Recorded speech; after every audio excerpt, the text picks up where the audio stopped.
To add an embroidered patch, we'll start by opening our options menu in the 2D window and add a background image. A Format 2D background window will appear, and you can click on the folder icon in the top right to open your image.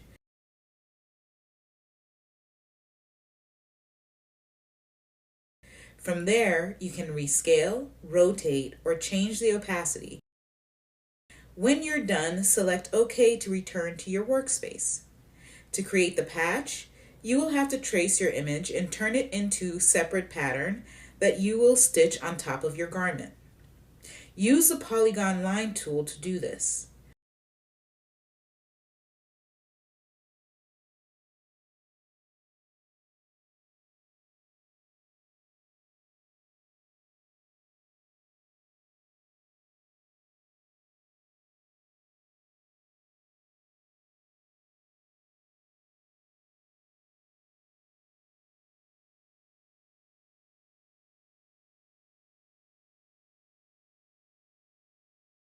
When you've completed your shape, you can apply one of the unused fabrics in your object browser.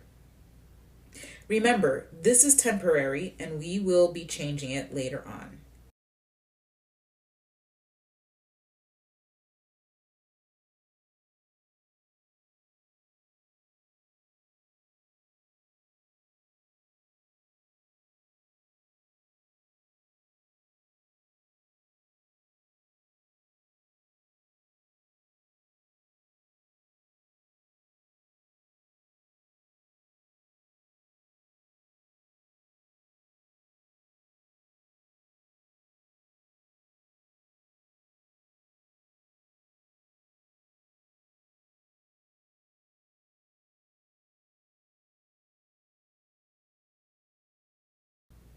Once you've traced all your shapes, select them with your Move tool and open your Options menu.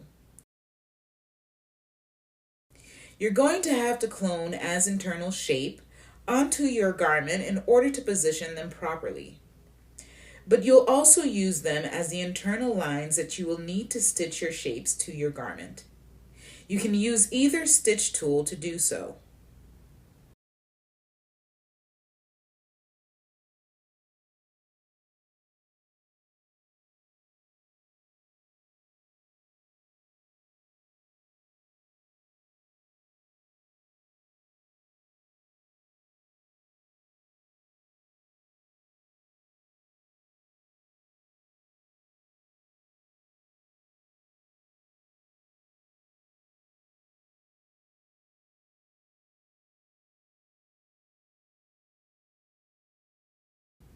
Once you're done stitching, select the shapes with your Move tool and in the 3D window, superimpose over.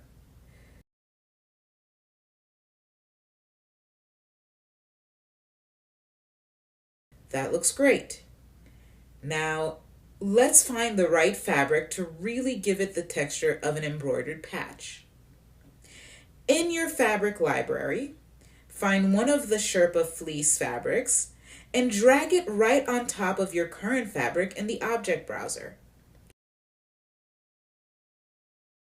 Select that fabric and move down to the property editor to make the necessary adjustment. First, under Texture, select the desaturation box in order to have more control over the color. Let's move on to the particle distance. For that, you'll have to select your shapes again. Then, in your property editor, bring your particle distance down to 5 and your additional thickness rendering up to 2. This should create a little more definition in your shapes for a more realistic feel. Let's zoom in here to see the difference. Okay, now we can go back to editing our fleece fabric by first selecting it in the object browser, then moving down to the property editor and selecting the swatch next to the color option. Instead of changing it under texture, this will help to keep your tech pack colors consistent later on. Let's try a nice medium gray. Let's really make it feel like the real deal by adding some top stitching to our patch shapes by first toggling over to the top stitching panel in our object browser and selecting our single needle or default top stitch. We'll make a few minor changes in the property editor, like color. We'll change that to black.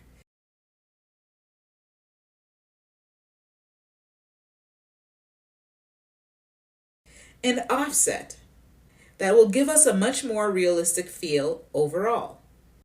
We can select the top stitching tool and test out our selections here on the D shape to see how we did.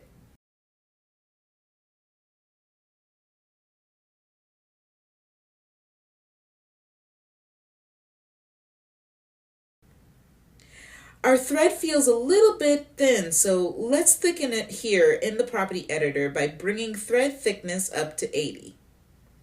I'm also going to define my shape here so that it populates correctly to our tech pack later on.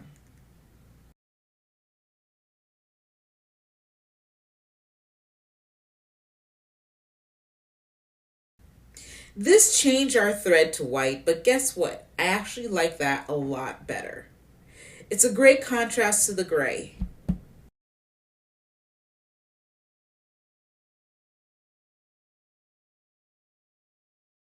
Okay, now let's just work our way around these shapes with our top stitching tool.